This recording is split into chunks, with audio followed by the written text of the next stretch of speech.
This video is brought to you by Nebula. Today, Israel strikes Iran, the US vetoes Palestinian UN membership, and voting begins in India's marathon general election. From TLDR News, this is your daily briefing for Friday the 19th of April 2024. Early on Friday morning, Israel launched an attack on Iranian soil, according to sources cited across various media outlets, in an apparent response to the barrage of drones and rockets fired at Israel by Iran last week. Now, at the time of writing, things aren't 100% clear, so we're going to run through what we know has happened, and what is being said by the various sides in the conflict. Blasts were heard early on Friday in Iran's Isfahan province, which is home to a major Iranian military base and nuclear enrichment facility. US officials have told multiple outlets that this was an Israeli attack on Iran, and that Israel had given the US advance notice of said attack. US sources said a missile had been involved in the attack, while Iranian officials said that the country's air defences had intercepted 3 drones, and that no damage or casualties had been reported. So far, Iranian authorities have not identified the source of the attack, and Reuters reports that Iranian state media had an initially subdued response to the attack, and that a senior Iranian official said that Iran had no plan to strike back immediately.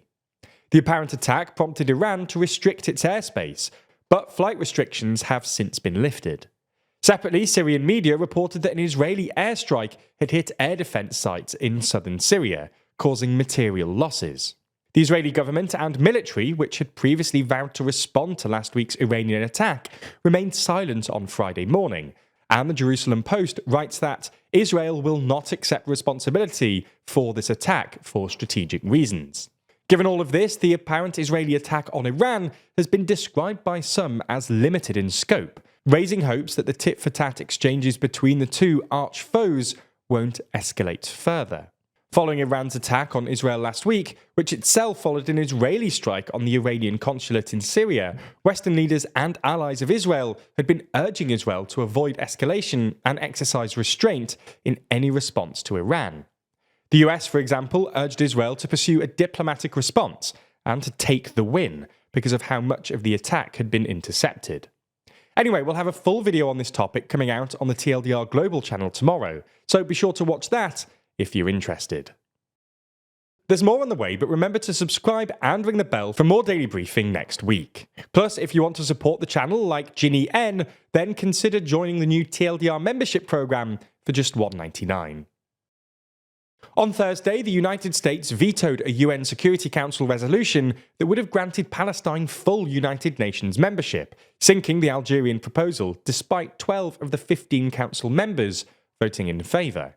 Specifically, Russia, China, France, plus most of the non-permanent council members voted yes to the proposal. The United Kingdom and Switzerland abstained, and the United States exercised its veto power by saying no.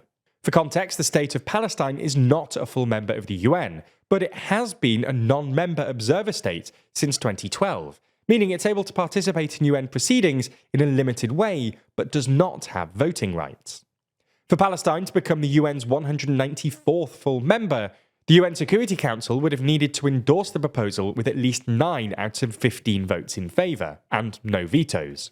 If successful, the proposal would then be sent to the UN General Assembly, which would have likely passed it with more than the 2/3 majority that is required. In explaining its veto, the US said that it continues to strongly support a two-state solution, adding that this vote does not reflect opposition to Palestinian statehood, but instead is an acknowledgement that it will only come from direct negotiations between the parties. The Palestinian presidency condemned the US veto as unfair, unethical, and unjustified.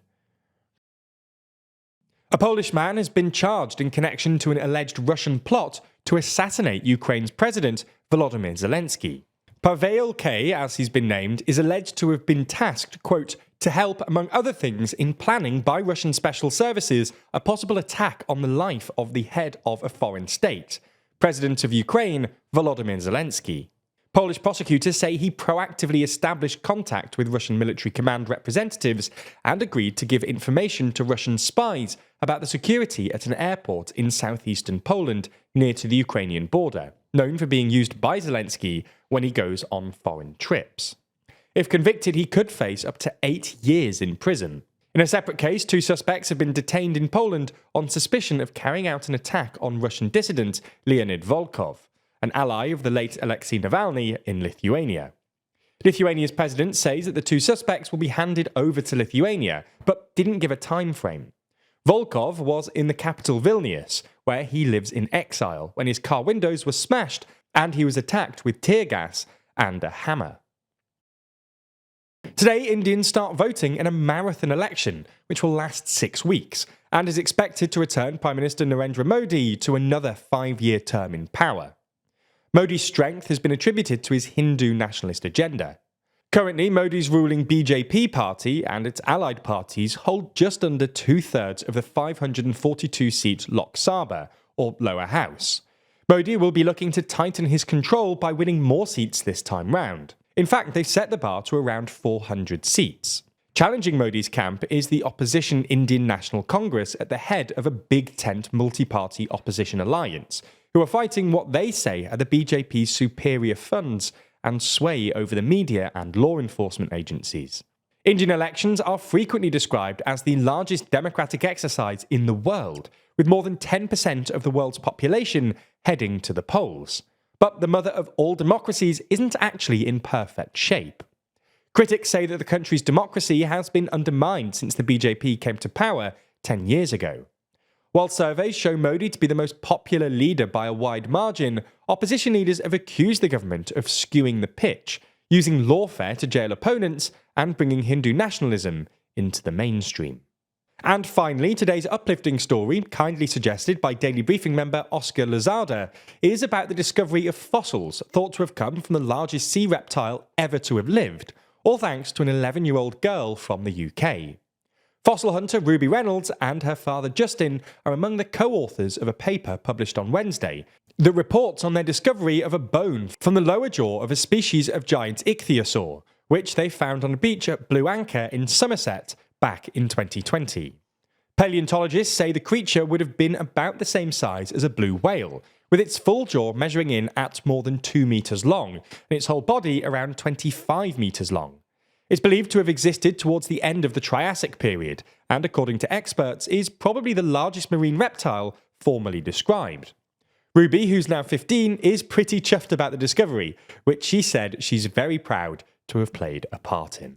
Thanks again to Daily Briefing member Oscar Lozada for suggesting that story. And if you also want to get involved, our channel members get the ability to suggest uplifting stories. They get access to exclusive badges next to their names, emojis in the comments, and priority comment replies. All for just $1.99 a month.